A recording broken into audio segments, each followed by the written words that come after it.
베들레헴 에브라야, 너는 유다 족속 중에 작을지라도 이스라엘 다스릴 자가 내게서 내게로 나올 것이라. 그의 근무는 상고의 영원에 있느니라. 지극히 높은 곳에서는 하나님께 영광이요 땅에서는 하나님의 기뻐하는 자들 중에 평화롭다. 아멘. 찬송 5장입니다.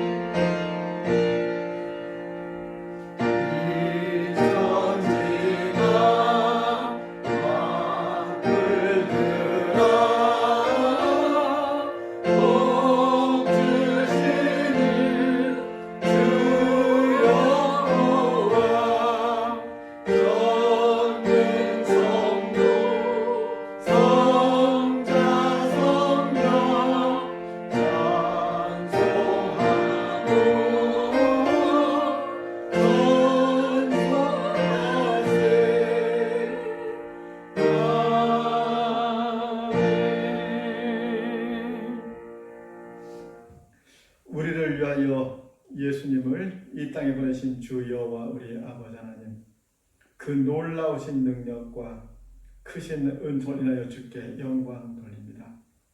친히 인간의 몸을 입고 이 땅에 오신 주 예수 그리스도의 구속의 은혜를 길이길이 찬양하오며, 오늘도 우리와 함께 하시고 날마다 성결케 하시는 성령의 교통하심을 인하여 찬송을 부릅니다.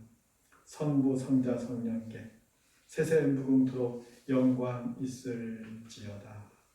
아멘. 겸손한 마음으로 참회의 기도를 드리시겠습니다. 긍휼이 한량없으신 아버지 하나님, 아버지 사랑을 각별히 입고 있는 저희들 이렇게 함께 모여 하늘 아버지를 예배합니다.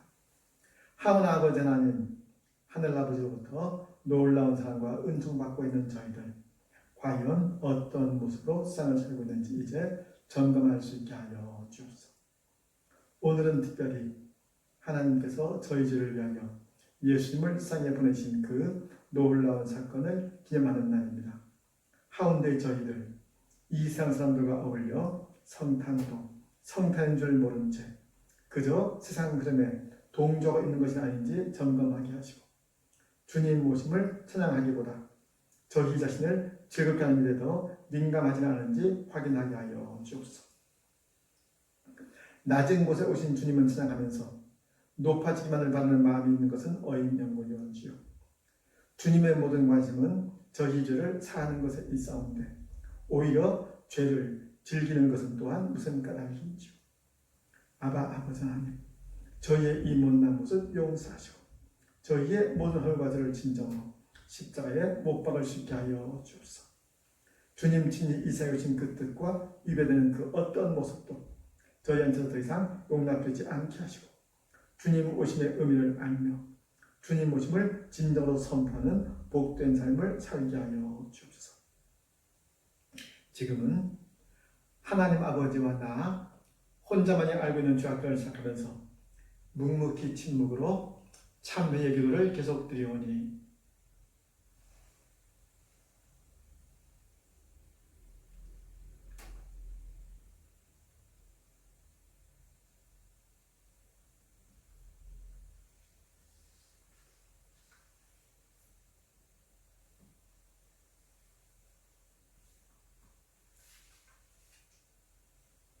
보라, 내가 온 백성에게 미칠 큰 기쁨의 좋은 소식을 너희에게 전하노라. 오늘 다윗의 동네 너희를 위하여 구주가 나셨으니 곧 그리스도 주시니라. 아멘. 사도신경으로 교회의 상을 고백하시겠습니다. 나는 전능하신 아버지 하나님 천지의 창조주를 믿습니다. 나는 그의 유일하신 아들 우리 주 예수 그리스도를 믿습니다. 그는 성령으로 잉태되어 동정녀 마리아에게서 나시고 본디오 빌라도에게 고난을 받아 십자가에 못 박혀 죽으시고 장사된 지 사흘 만에 죽은 자 가운데서 다시 살아나셨으며 하늘에 오르시어 전능하신 아버지 하나님 우편에 앉아 계시다가 거기로부터 살아있는 자와 죽은 자를 심판하러 오십니다. 나는 성령을 믿으며 거룩한 공교회와 성도의 교제와 죄를 용서받는 것과 몸의 부활과 영생을 믿습니다. 아멘. 앉으시겠습니다. 교동문 119번입니다.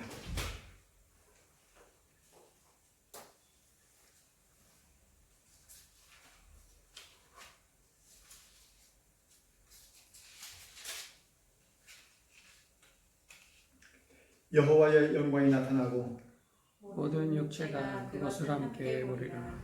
이는 여호와의 일이 말씀하셨느니라. 베들레헴 에브라야, 너는 유다 족속 중에 작을지라도 이스라엘을 다스린 자가 내게서 내게로 나올 것이라. 그는 근본된 사무에 영원에 있느니라. 이는 한 아기가 우리에게 낳고 한 아들을 우리에게 주신 바 되었는데 그의 어깨에는 정사를 메었고 그의 이름은 기묘자라 모사라 전능하신 하나님이라. 영존하신 아버지라 평강의 왕이라 할 것입니다. 그 정사와 평강의 더함이 무궁하며 또 다윗의 왕좌와 그 옛날에 군림하여 그 나라를 굳게 세우고 지금 이후로 영원히 정의와 공의로 그것을 보존하실 것이라. 천사가 이르되 무서워하지 말라. 보라, 내가 온 백성에게 미칠 큰 기쁨의 좋은 소식을 너희에게 전하노라. 오늘 다윗의 동네에 너희를 위하여 구주가 나셨으니 곧 그리스도 주시니라. 아멘. 찬송 108장입니다.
아버지 하나님 감사합니다.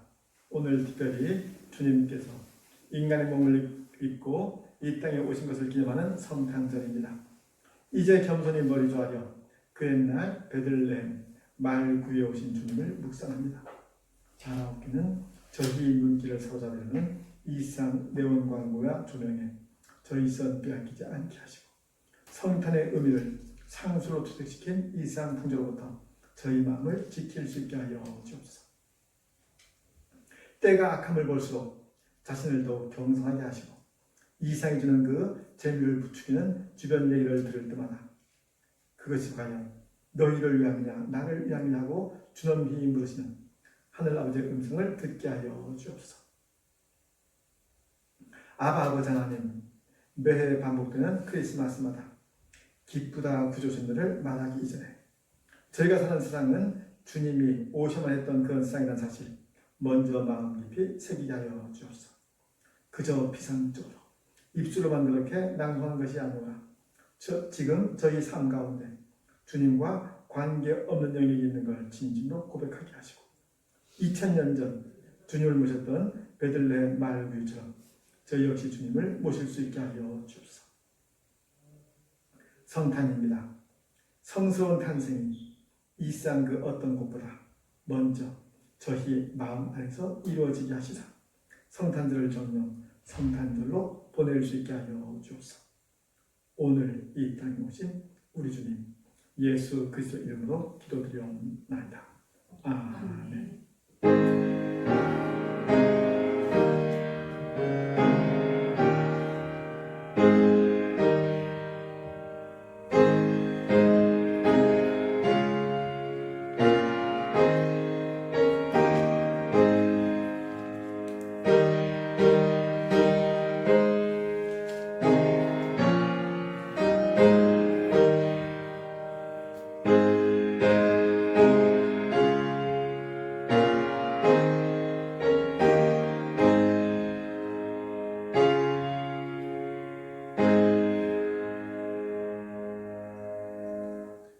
하나님 말씀 누가복음 2장 8절에서 14절 말씀입니다.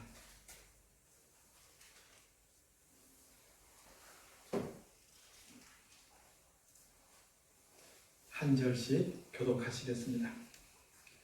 그 지역의 목자들이 밤에 밖에서 자기 양떼를 지키더니 주의 사자가 곁에 서고 주의 영광이 그들을 두루 비추매 크게 무서워하는지라. 천사가 이르되 무서워하지 말라. 보라, 내가 온 백성에게 미칠 큰 기쁨의 좋은 소식을 너희에게 전하노라.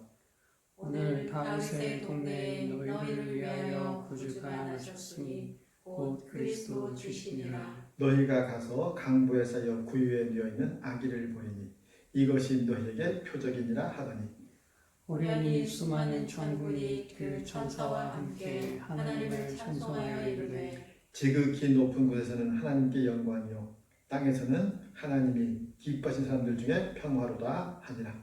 아멘. 예전에 그 MBC에서 제1공화국 드라마 방영한 적이 있습니다. 첫 시작이 이래요. 자막이 나옵니다.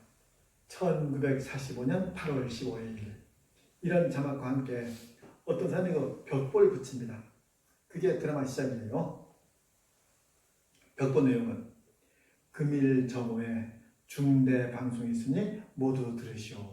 이런 내용인데 물론 글쎄니까 한자로 쓰였죠. 노무자로 보이는 그 몇 사람이 웅성거리면서 그 벽보에 관심을 표해요. 그러자 누군가 말합니다. 우리 같은 사람하고는 아무 상관없으니까 가서 일을 하자고. 정오에 하는 그 중대방송 내용은 일본의 항복선언입니다. 식민지 백성에서 해방된 조의 백성으로 그 신분이 바뀌는 그 순간인데 그걸 상관없다 그런 거죠. 아마 드라마에서는요. 우리나라가 해방된 건 진짜 느닷없이 된 일이다. 아무도 예상치 못했는데 해방이 찾아왔다. 막 이걸 보여주려고 그런 장면을 넣었을 겁니다. 근데 혼자 생각했어요. 정말로 상관없지 않았을까? 이렇게요. 조정래 소설가가 쓴 그 태백산맥 있잖아요. 그 해방 이후 좌우 대립을 배경으로 하는 그 대하 소설입니다. 여기 김범우라는 사람이 나와요. 어떤 사람이 학병으로 끌려갔다가 1946년 1월이 다 저물갈 즈음에야 집에 돌아온 사람입니다. 집 떠난 지 꼬박 2년 만에 해방된 지는 5개월 보름 만에 돌아온 거죠. 김범우 형은 독립운동가였어요. 그러니까 독립운동하러 집 나가서 그때까지 소식이 없었고요. 그럼 그동안 그 어머니 마음 어땠을까요? 해방된 게 뭐 문제가 아니잖아요. 아들이 돌아와야죠. 작은 아들은 그나마 돌아왔는데 큰 아들 소식은 그때까지 모릅니다. 그 어머니한테는 그 해방의 의미는요. 그래서 두 아들을 다시 품에 안는 거. 이것만은 뭐 있었겠어요? 그야 좀 특별한 경우가 그렇다 치고 그럼 대부분 다른 백성들은 해방의 꿈을 제대로 누렸을까요? 국권을 회복한 거 물론 기쁜 일이죠. 그러니까 그 당시 그 일본의 부역한 사람들 아니면은 다 감격했을 겁니다. 그 다음에 감격하고 그 다음에 달라진 게 있었을까요? 당시 우리나라는 농업경제 사회였습니다. 인구의 80%는 수작농이었어요. 그럼 광복 전에도 수작농이었고 광복 후에도 수작농이잖아요. 결정적으로 해방 이후에 쌀값이 5배로 올랐습니다. 어떻게 살란 얘기예요? 나라를 다치는 건 진짜 엄청난 일인데 그런 그 엄청난 일이 자기한테는 별로 중요하지 않을 수 있었을 겁니다. 요즘은 크리스마스 카드가 안 보이죠. 예전에는 그 12월 되기도 전에 온갖 크리스마스가 종류별로 보였습니다. 오늘 본문을 배경으로 하는 크리스마스 카드도 빠지지 않아요. 천사가 양떼를 지키는데 천사가 양떼를 지키는 그 목자한테 구세주 탄생 소식을 알리는 그런 카드요. 제가 지금까지 몇 가지가 맞는지 모르겠어요. 목자들이 밤에 박태서 양떼를 지킵니다. 근데 갑자기 주의 사자가 나타나죠. 그들 주위에 하나님의 영광이 비춥니다. 그 모습을 본 목자들이 무서워하자 천사가 말하죠. 무서워하지 말라. 보라, 내가 온 백성에게 미칠 큰 기쁨의 좋은 소식을 너희에게 전하노라. 오늘 다윗의 동네에 너희를 위하여 구주가 나셨으니 곧 그리스도 주십니다. 좋은 소식. 어떤 소식일까요? 좋은 소식은 사람마다 다릅니다. 우산장수한테는 비 온다는 소식이 좋은 소식이고요. 집신장수한테는 날이 계속 맑은 날씨가 계속된다는 소식이 좋은 소식이죠. 그러니까 한 사람한테 좋은 소식이 다른 사람한테도 좋은 소식이라는 보장이 없어요. 그럼 모든 사람이 다 좋아하는 소식, 어떤 소식일까요? 다시, 우리나라가 해방된다는 소식은 좋은 소식입니까? 태백산맥에 남인태라는 사람 나와요. 일제강점기에 경찰을 하면서 위세를 누린 사람입니다. 그러니까 친일 부역배였던 거죠. 해방됐다는 소식이 그냥 낙담합니다. 세상에 대일본 제국이 어떻게 이렇게 허망하게 망하냔 말이에요. 그리고 안절부절 못하다가 야반 도주를 해요. 왜요? 해방되었으니까 세력 동안 버린 짓이 있잖아요. 마을 사람들한테 붙잡히면 맞아 죽는단 말이에요. 경찰 안 사람 노릇을 은근히 즐겼던 그 아내가 대신 곤욕을 치르죠. 당시 이런 사람이 우리나라에 몇 명이나 있었을까요? 그러니까 한 나라가 주권을 회복한 것도요, 모두한테 다 좋은 소식은 아닌 거예요. 당시 이스라엘에는 메시아 대망상이 있었습니다. 언젠가 다윗의 후손 가운데 메시아가 와서 로마를 몰아내고 자기한테 다윗 시대의 그 영광을 회복한다. 이런 거요.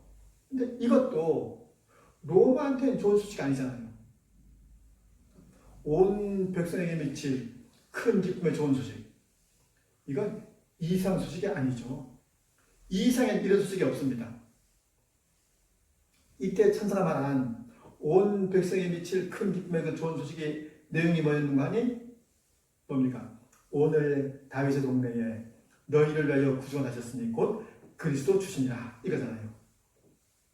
오늘 너희를 위하여 구주가 탄생했다 해도 되는데 굳이 그 예수님 태어난 그 장소를 말합니다. 예수님 태어난 곳은 베들레헴이죠. 물론 베들레헴은 다윗의 고향 맞아요. 근데 그 베들레헴을 다윗의 동네라고 합니다. 예수님과 다윗의 그 연관성, 이거를 드러내는 거죠. 예수님은 다윗의 후손으로 오신 분이잖아요. 큰 기쁨의 좋은 소식의 요체는요, 구주 탄생인데 그 구주는 다윗의 후손으로 오시는 구세주입니다. 곧 왕이신 거죠. 기쁘다 구주 오셨네로 바꿔볼까요? 기쁘다 구주 오셨네. 뭐가 기쁜 거죠? 구주가 온 것이 진짜 기쁜 일이 되려면 우선 구주가 필요한 형편, 이게 전제되어야 되잖아요. 우리한테 정말로 구주가 필요한가요? 구주의 필요성을 실감했나요? 교회에는 교회력이 있습니다.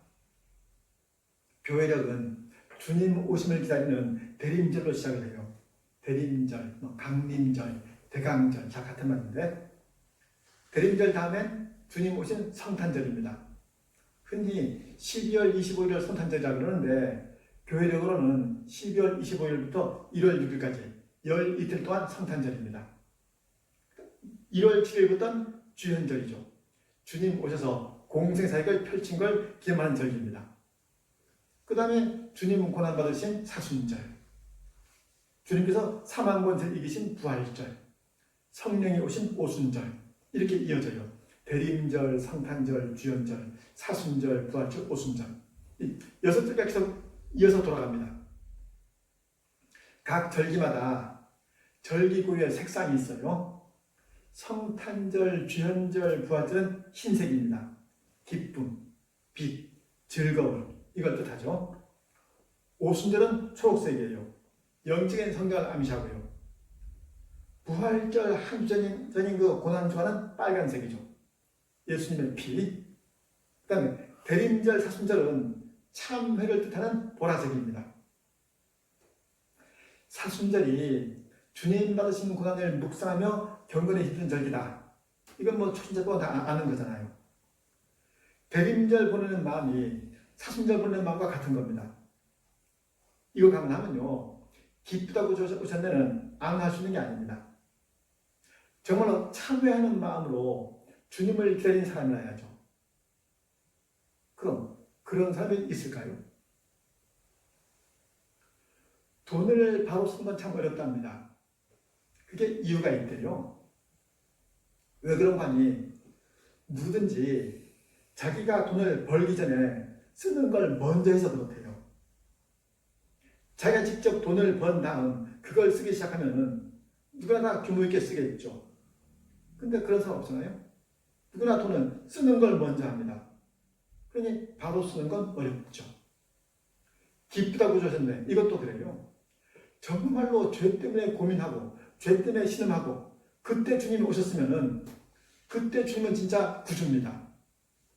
그런데 죄의 무게는 사실 느껴보질 못했는데 예수님이 구세주래요. 그러니까 기쁘다고 구주셨네 말은 하는데 실제 기쁨이 느껴지진 않잖아요. 이거 어떡할 거예요? 별 수 없는 게요.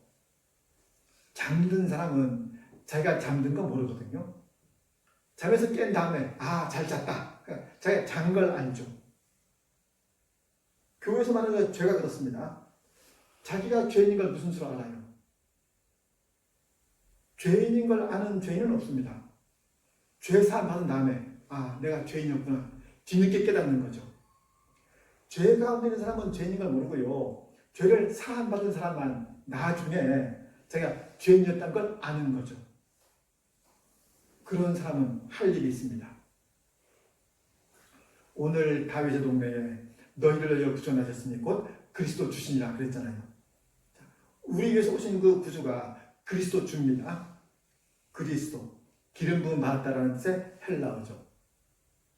우리를 위해서 구주가 왔는데 어떤 구주관이 하나님께서 기름 부어 세우신 우리의 주인입니다. 주인. 자기가 죄를 사함받은 걸 알면요. 그 다음에 예수님을 자기 주인으로 모셔야죠. 예수님이 우리를 구원하신 이유가 여기 있는 겁니다. 자, 설교 중에 묻습니다. 예수님을 구세주로 믿으십니까? 다 믿는다 그러겠죠. 또 물어요. 그 예수님께 전부 순종하십니까? 그럼 그렇지 않던 사람 꽤 있을 겁니다. 그러니까 믿는 것하고 순종하는 걸 분리되게 생각하는 거죠. 믿긴 하는데 순종은 안 한다. 이게 가능할까요? 한때 바벨론이 중근동에 패자했던 적이 있습니다. 바벨론에 이어서 바사 이어서 헬라 이어서 로마 계속 등장해요. 이스라엘은 상점만 계속 바뀌고 항상 다른 나라 소속 신세였죠. 그런 시기를 보내면서 메시아를 기다립니다. 언젠가 다윗의 후손 가운데 메시아가 와서 우리를 구해줄 거다. 이거요. 그렇다고 해서 그 메시아가 구원만 해주면 안 되죠. 메시아가 와서 구원해주고 가버리면 이스라엘은 또 다른 나라 속고 전락할 거 아닙니까? 그러니까 구원해주는 걸로 끝날 게 아니고 구원하고 왕으로 이스라엘을 다스려야죠. 이스라엘은요, 구원만 해주는 메시아 개념이 없습니다. 메시아는 구원하면서도 또 왕이라 해야 돼요. 오늘 다윗의 동네에 너희를 위하여 구원하셨으니 곧 그리스도 출신이라가 그래서 가능한 겁니다. 메시아는 구주이면서 왕이란 말이에요. 구원 얻었으면 그 다음에 순종해야죠. 천사가 이런 말을 하는데 호련히 수많은 천군이 그 천사와 함께 하나님을 찬송합니다. 찬송 내용은요, 지극히 높은 곳에서는 하나님께 영광이요 땅에서는 하나님이 기뻐하는 사람들 중에 평화로다. 이게 찬송 내용이죠. 성탄 시즌만 되면 유독 자주 보이는 말씀입니다. 신학생 시절에 친구들하고 어울려서 볼링을 곧잘 쳤습니다. 한 번은 볼링 치는데 한 친구가 그래요. 그 전도사들이 볼링 치는 말이야. 저도 150은 넘어야 하나님 영광 받으시지. 그 말하고 그 다음부터는 우리끼리 볼링 치러 가는 거를 하나님께 영광 돌려간다. 막 이렇게 했어요. 150 넘으면 오늘 하나님께 영광 돌렸다. 어쩌다 200 넘으면 야 오늘 큰 영광 돌렸다. 이러는 거죠. 이런 농담이 가능한 이유가 뭘까요? 전에 어떤 연예인이 그 연말 시상식 때 수상 소감을 말하는 걸 들은 적이 있습니다. 이 영광을 하나님께 돌립니다. 이렇게요. 뭐 입시철에 수험생교에서 기도를 하면서 꼭 원하는 대학에 합격해서 하나님께 영광 돌릴 수 있게 해주십시오. 이런 기도도 하잖아요. 세상에서 뭔가 번듯한 업적을 남기는 거, 그게 하나님께도 영광인 줄 아는 거죠. 진짜 그럴까요? 성경엔 그런 말 없습니다. 성경은요, 예수님이 이 세상에 오신 거, 이게 하나님께 영광이랍니다. 맥스 루케도 목사에 따르면요, 예수님의 그 성신을 가리켜서 광활한 우주 공간에서 별들로 공기놀이를 할 수 있는 분이 여인의 자궁으로 들어오셨다. 이렇게 말했습니다. 그렇게 해야 하나님의 뜻이 이루어지잖아요. 영광. 사전 찾아보면요, 빛나고 아름다운 영예 이렇게 되어 있습니다. 빛나고 아름다운 영예를 얻으려면 남다른 업적을 남겨야죠. 남이 부러워하는 상을 받는다. 인류대학에 합격한다. 이게 영광인 거죠.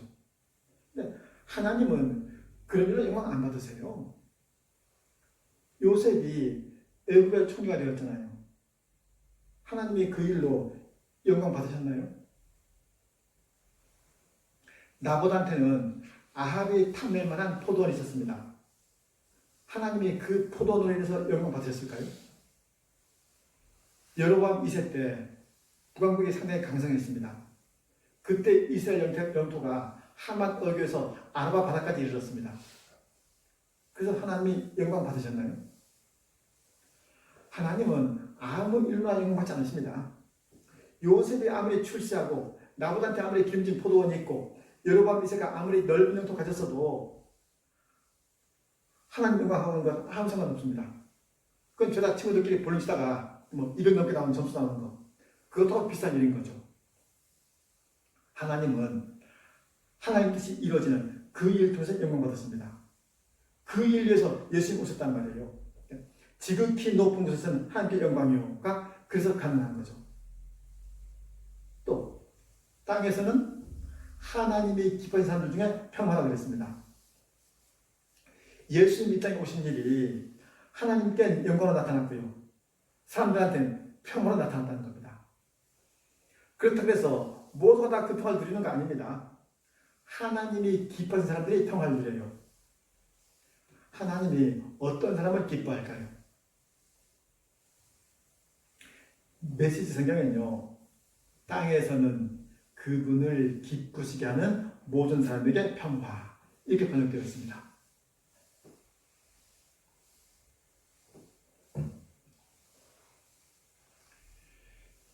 요세푸스라는 사람이 있어요.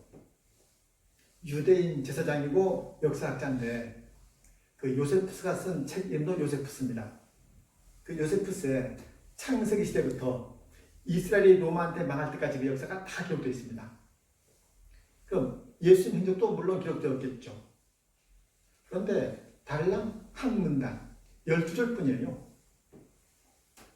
기록된 분량으로 따지면요, 알렉산더나 헤롯보다 적습니다. 무슨 말인가 하니 요세푸스 생각에 이스라엘 역사를 설명하는데 예수님은 그렇게 큰 비중을 차지한 인물이 아니었던 거죠. 그럼 요세푸스는 예수님을 그렇게 생각한다 치고 예수님은 요세푸스를 어떻게 생각할까요? 요세푸스가 예수님을 별로 중요하게 여기지 않는데 예수님이 요세푸스를 중요하게 여기는 일이 가능할까요? 질문을 바꾸면요. 우리가 하나님에 대해서 갖고 있는 그 마음하고 하나님이 우리에 대해서 갖고 있는 그 마음하고 이게 서로 관계 없을 수 있을까요? 하나님을 기쁘게 하는 사람들하고 하나님이 기뻐하는 사람들하고 결국 같은 사람이죠. 그런 사람이 평화를 누립니다. 심리적인 안정 아닙니다. 하나님과의 평화입니다. 기독교는요, 우리 인간이 하나님과 불화했다. 여기서 시작합니다. 하나님이 사람한테 진노하시면 그걸 무슨 소로 감당할 거예요? 하나님은 사랑이 많으신 분이니까 넓게 다 용서하시고 그거 아니에요. 그건요, 용서가 뭔지 잘 몰라서 하는 말입니다. 학교에서 교실 꽃병이 깨졌습니다. 선생님이 그때 누가 깼는지 솔직히 말하면 용서해준다. 그럴 수 있겠죠. 이때 용서는 벌을 내리지 않는다 이 뜻입니다. 깨진 꽃병은요. 벌은 용서할 수 있어도 죄는 용서가 안 되죠. 죄는 반드시 죄값을 치러야 됩니다. 꽃병은 저절로 붙는 게 아니고 누군가 사와야 되잖아요. 예수님이 그 일을 이루신 거죠. 우리 대신 죄값을 치를 수 있는 걸로 우리가 죄사함 받았단 말입니다. 우리는 죄를 용서받았습니다. 더 이상 하나님과 불화한 사이가 아니죠. 하나님은 우리를 기뻐할 수도 있고 우리가 하나님을 기쁘시게 할 수도 있습니다. 신학하기 전에요. 주의 종을 잘 섬기면 복 받는다. 11조 안 하면 벌 받고 11조면 하나님이 채워주신다. 이런 말 참 많이 들었습니다. 그때마다 참 짜증났어요. 상당히 불쾌했습니다. 기독교가 그렇게 유치한 종교입니까? 기독교는요, 세상에서 얼마나 덕을 볼 수 있느냐, 이걸 저울질하는 종교가 아닙니다. 하나님과 우리의 그 관계를 말하는 종교죠. 그래서 예수님이 오셨단 말이에요. 친히 인간의 몸을 입고 온 백성에게 미칠 큰 기쁨의 좋은 소식으로 오신 겁니다. 지극히 높은 곳에서는 하나님께 영광이고 땅에서는 하나님이 기뻐하는 사람들 중에 평화가 비로소 가능하게 된 거죠. 어쩌다 보니까 이 금년 한 해는 그냥 코로나와 함께 보내고 있습니다. 처음 그 코로나 바이러스 말 들을 때만 해도요, 이렇게 오래 갈 걸 생각한 사람 아무도 없었겠죠. 심지어 지금 우리 예배마저도 온라인으로 드리잖아요. 예배마저 온라인으로 드린다. 이게 우리한테 얼마나 큰 일인가 하면요. 어떤 부부가 부부싸움 하는데 한참 부부싸움 하다 보니까 예배 시간인 겁니다. 그래서 잠시 멈추고 우리 예배 드리고 와서 다시 싸우자. 이랬다는 그 우스갯말이 소리가 있어요.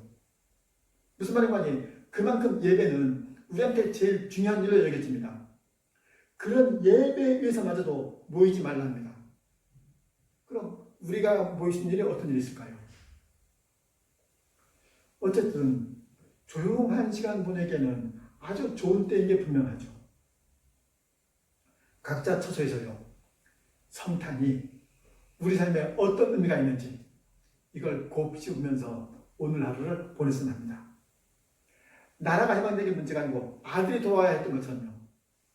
지극히 높은 곳은 하나님께 영광이고 땅에서는 하나님이 기쁜 사람 중에 평화라고 천사들이 찬송한 것이 문제가 아니죠. 우리 안에 예수님이 오셔야 됩니다. 예수님이 우리 안에 와 계셔야 됩니다. 오늘은 그걸 확인하는 성탄절입니다. 기도하시겠습니다. 아버지 하나님 감사합니다. 오늘은 죄가 죄인들도 모르고 마냥 죄 속에서 지내는 저희를 긍휼히 여기시사 친히 그 아들을 세상에 보내신 것을 기념하는 성탄절입니다. 바라오니 매해 반복되는 이 성탄절이라요. 이 땅에 오신 주님을 한 번 더 묵상할 수 있게 하여 주옵소서. 주님께서 베들레헴에 오셨는지 나사렛에 오셨는지가 문제가 아니라 과연 저희 안에 오셨는지를 확인하게 하시고, 주님께서 2000년 전에 오셨는지 3000년 전에 오셨는지가 문제가 아니라 지금 저희 안에 오셨는지를 확인하게 하시며, 주님께서 어느 만큼 낮아지셨는지를 말하기 이전에 그렇게 낮아지심으로 저희한테 오셨다는 이 사실을 생각하게 하시사 저희도 정녕 이 성탄을 저희 안에서 꼭 이룰 수 있게 하여 주옵소서. 아버지 하나님, 코로나로 인해서 모든 게 엉망입니다. 성탄절마저도 교우들끼리 얼굴을 보지 못한다는 것이 과연 무슨 영문인지요. 예배 환경은 참으로 암울하오나 이런 일념으로 각자의 경건에도 힘쓸 수 있게 하여 주옵소서. 저희가 살아가는 모습이 2000년 전 이 땅에 오신 주님과 어떤 관계가 있는지를 깊이 묵상하게 하시므로 성탄절이 단지 주님께서 이 생에 오셨던 것을 기념하는 날로 그치는 것이 아니라 저희 안에 오신 것을 확인하는 날이게 하시어서 지극히 높은 곳에서는 하나님께 영광이요, 땅에서는 하나님이 기뻐하는 사람들 중에 평으로 가는 그 천군 천사의 그 찬송에 저희 모두 한 목소리 같은 마음으로 아멘 할 수 있게 하여 주옵소서. 예수 그리스도 이름으로 기도드리옵나이다. 아멘. 찬송가 115장입니다.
헌금 시간입니다.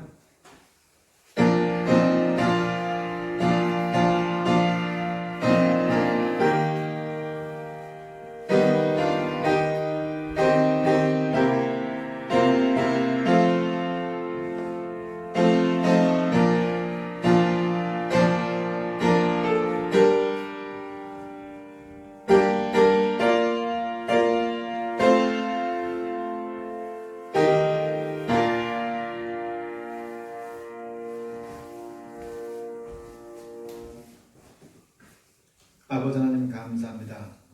저희한테 큰 기쁨의 좋은 소식 허락하시자 성탄 감사 예배로 하나님을 예배하게 인도하셨사옵나이다.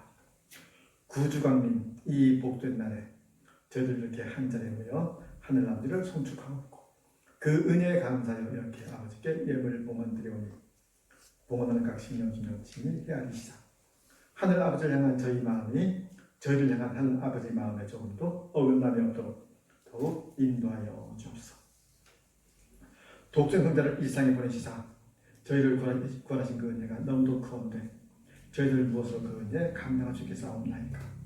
그저 엎드려 바라옵기는 저희한테 보진 그 은혜가 꼭 헛되지 않을까를 조심하는 것뿐이오니 저희 행보 더욱 붙들어 주옵소서. 아바 아버지 하나님, 아버지께서는 친히 예수님을 이 세상에 보내신 것과 같은 원리로 저희가 이 세상에 보내심을 받은 줄 알고 있사옵나이다. 저희가 예수님을 통해서 하나님을 알 수 있는 것처럼 이 세상 사람들 저희를 통해서 예수님을 알아야 할 터이오니 지금 드려진 이 예물에 전혀 예수님을 대신해서 이 세상을 살겠노라는 신앙 고백이 담겨있게 하옵시고 그런 저희 신앙 고백 귀히 받으시자 이 예물이 아버지께 연락되는 것처럼 저희 인생의 온전히 다 하늘 아버지께 연락되게 하여 주옵소서. 예수 그리스도 이름으로 기도드리옵나이다. 아멘. 다 함께 일어나서 찬송 6장 같이 부르시겠습니다.